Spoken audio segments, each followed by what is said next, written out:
demande souvent aux membres de l'Église de Jésus-Christ des Saints des Derniers Jours en quoi leur Église est différente des autres Églises chrétiennes. Parmi les réponses que nous donnons, il y a la plénitude de la doctrine de Jésus-Christ. L'un des points principaux de cette doctrine est le fait que notre Père Céleste aime chacun de ses enfants d'un amour si grand qu'il veut que nous vivions tous dans un royaume de gloire pour l'éternité. Qui plus est, il veut que nous vivions éternellement avec lui et avec son Fils Jésus-Christ. Son plan nous donne les enseignements et la possibilité de faire les choix qui nous assureront la destinée et la vie que nous choisissons. D'après la révélation moderne, nous savons que la destinée finale de toutes les personnes qui vivent ici-bas ne correspond pas à l'idée inadéquate du paradis pour les justes et des souffrances éternelles de l'enfer pour les autres. Le plan aimant de Dieu pour ses enfants comprend cette vérité enseignée par notre Sauveur Jésus-Christ. Il y a plusieurs demeures dans la maison de mon Père. La doctrine révélée de l'Église de Jésus-Christ des Saints des Derniers Jours rétablie enseigne que tous les enfants de Dieu, à quelques exceptions trop rares pour en parler ici, hériteront à terme l'un des trois royaumes de gloire, dont le plus petit défie toute compréhension. Après un laps de temps, pendant lequel les personnes désobéissantes souffriront pour leurs péchés, souffrance qui les prépare à ce qui doit suivre, tous ressusciteront et comparaîtront pour le jugement dernier du Seigneur Jésus-Christ. Là, notre Sauveur aimant, qui, comme on nous l'apprend, glorifie le Père et sauve toutes les œuvres de ses mains, enverra tous les enfants de Dieu dans l'un de ses royaumes de gloire, selon les désirs manifestés par leur choix. Une autre doctrine et pratique propre à l'Église rétablie est renfermée dans les alliances et les commandements révélés qui offrent à tous les enfants de Dieu le privilège sacré de se qualifier pour le plus haut degré de gloire dans le royaume céleste. La destination suprême, l'exaltation dans le royaume céleste, est l'objectif central de l'Église de Jésus-Christ des Saints des Derniers Jours. Grâce à la révélation moderne, les Saints des Derniers Jours ont cette compréhension unique du plan du bonheur conçu par Dieu pour ses enfants. Ce plan commence par notre vie en tant qu'esprit avant la naissance et révèle le but et les conditions du voyage que nous avons choisi dans la condition mortelle et la destinée que nous souhaitons par la suite.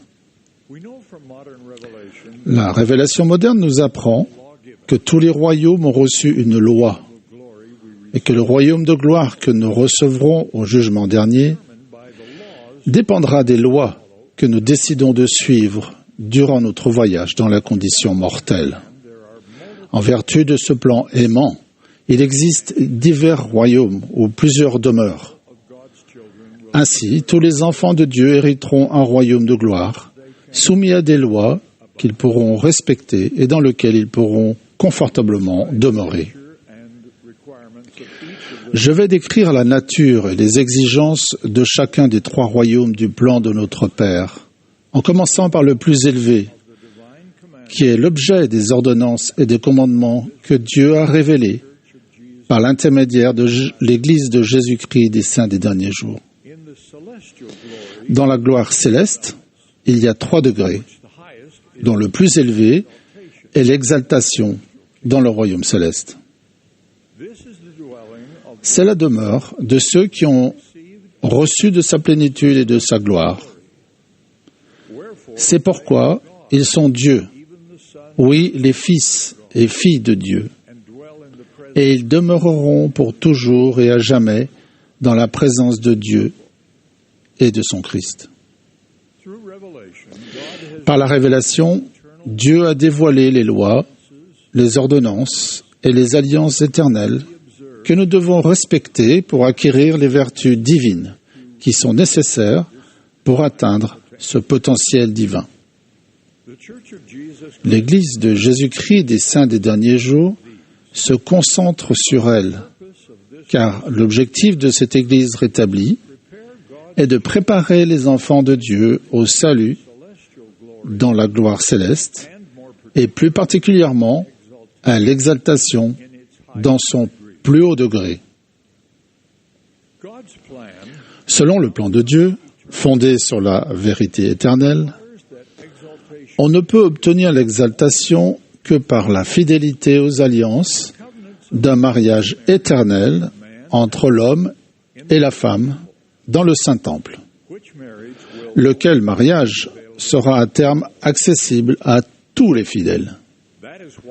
C'est la raison pour laquelle nous enseignons que le genre masculin ou féminin est une caractéristique essentielle de l'identité et de la raison d'être individuelle, prémortelle, mortelle et éternelle. La déclaration de 1995 sur la famille constitue un enseignement particulièrement précieux pour nous préparer à l'exaltation. Ce document précise les exigences qui nous préparent à vivre avec Dieu le Père et son Fils Jésus-Christ.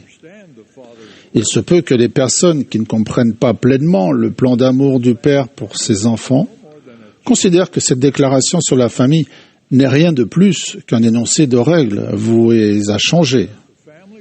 Au contraire, nous affirmons que la déclaration sur la famille, fondée sur une doctrine irrévocable, définit les relations familiales de la condition mortelle au sein desquelles peut se produire la plus importante partie de notre développement éternel.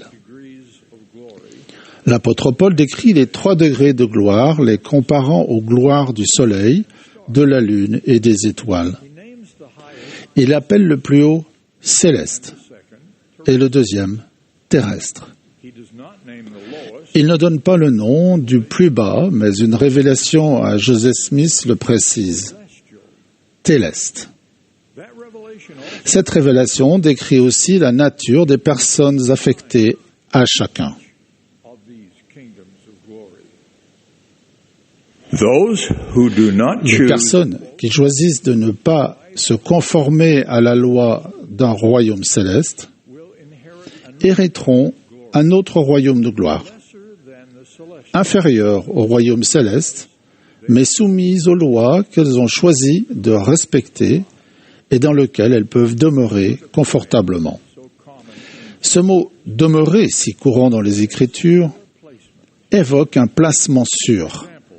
Par exemple, les héritiers du royaume terrestre, celui qui ressemble au concept populaire du paradis, sont ceux qui reçoivent de la présence du Fils, mais pas de la plénitude du Père.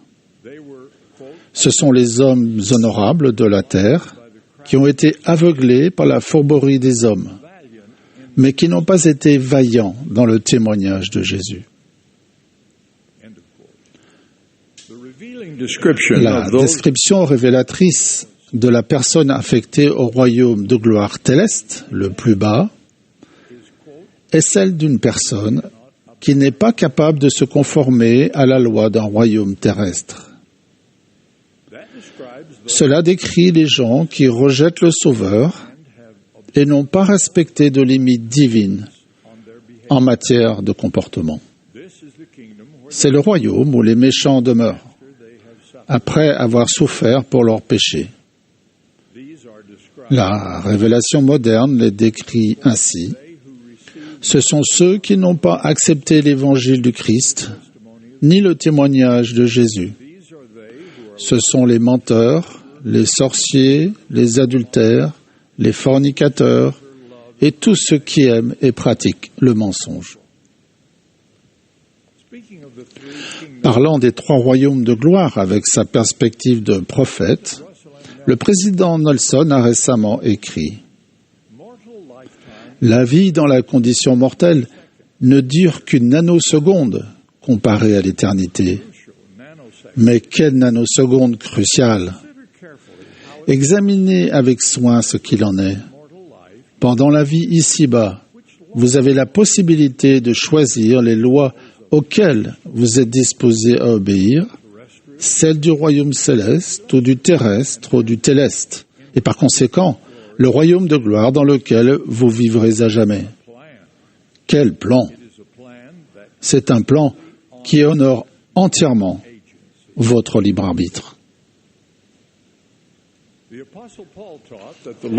L'apôtre Paul a enseigné que le but des enseignements et des commandements est que nous parvenions tous à la mesure de la stature parfaite de Christ. Ce processus requiert beaucoup plus que l'acquisition de la connaissance. Il ne suffit pas d'être convaincu de l'Évangile. Nous devons agir de manière à y être convertis.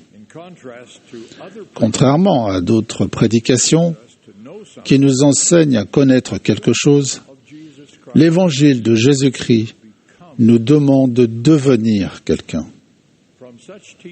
De ces enseignements, nous déduisons que le jugement dernier ne sera pas une simple évaluation de la somme de nos actions bonnes et mauvaises ou ce que nous aurons fait. Il est fondé sur l'effet définitif de nos actions et pensées ou ce que nous serons devenus. Nous nous qualifions pour la vie éternelle par un processus de conversion. Tel qu'il est employé ici, ce mot qui a de nombreux sens désigne un profond changement de notre nature. Il ne suffit pas d'agir mécaniquement. Les commandements, les ordonnances et les alliances de l'Évangile ne sont pas la liste des dépôts à faire sur un compte céleste. L'Évangile de Jésus-Christ est un plan qui nous montre comment devenir ce que notre Père céleste désire que nous devenions.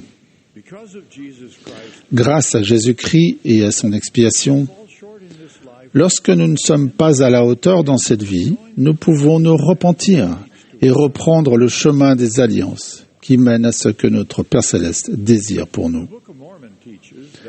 Le livre de Mormon enseigne que cette vie est le moment où les hommes doivent se préparer à rencontrer Dieu. Mais la révélation du Seigneur à Joseph F. Smith, qui figure maintenant à la section 138 des Doctrines et Alliances, apporte un contexte porteur d'espoir, du moins dans une certaine mesure, pour certaines personnes en ce qui concerne la limite difficile de cette vie.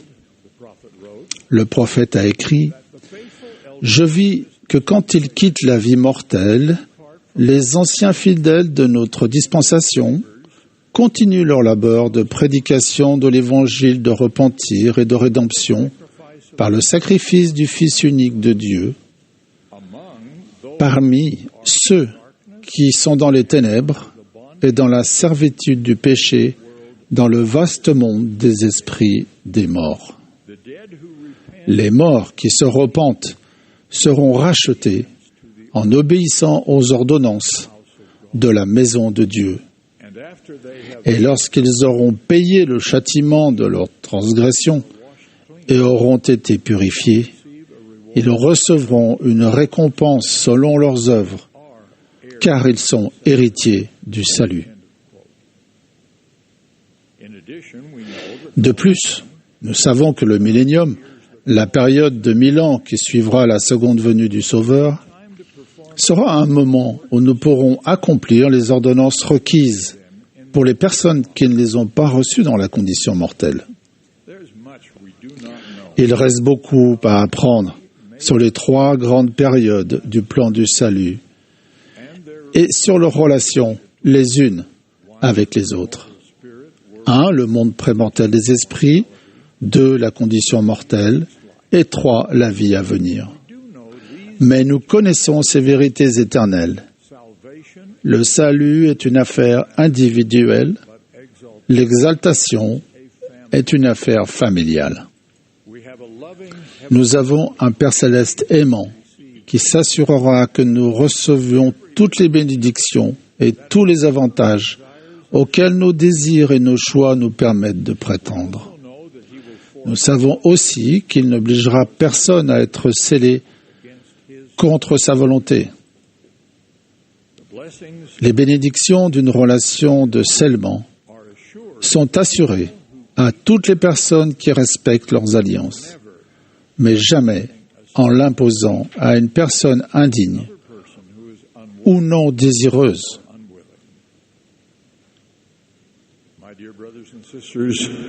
Mes frères et sœurs, je témoigne de la véracité de ces choses. Je témoigne de notre Seigneur Jésus-Christ, l'auteur et le consommateur de notre foi, dont l'expiation, selon le plan de notre Père Céleste, rend tout possible. Au nom de Jésus-Christ. Amen.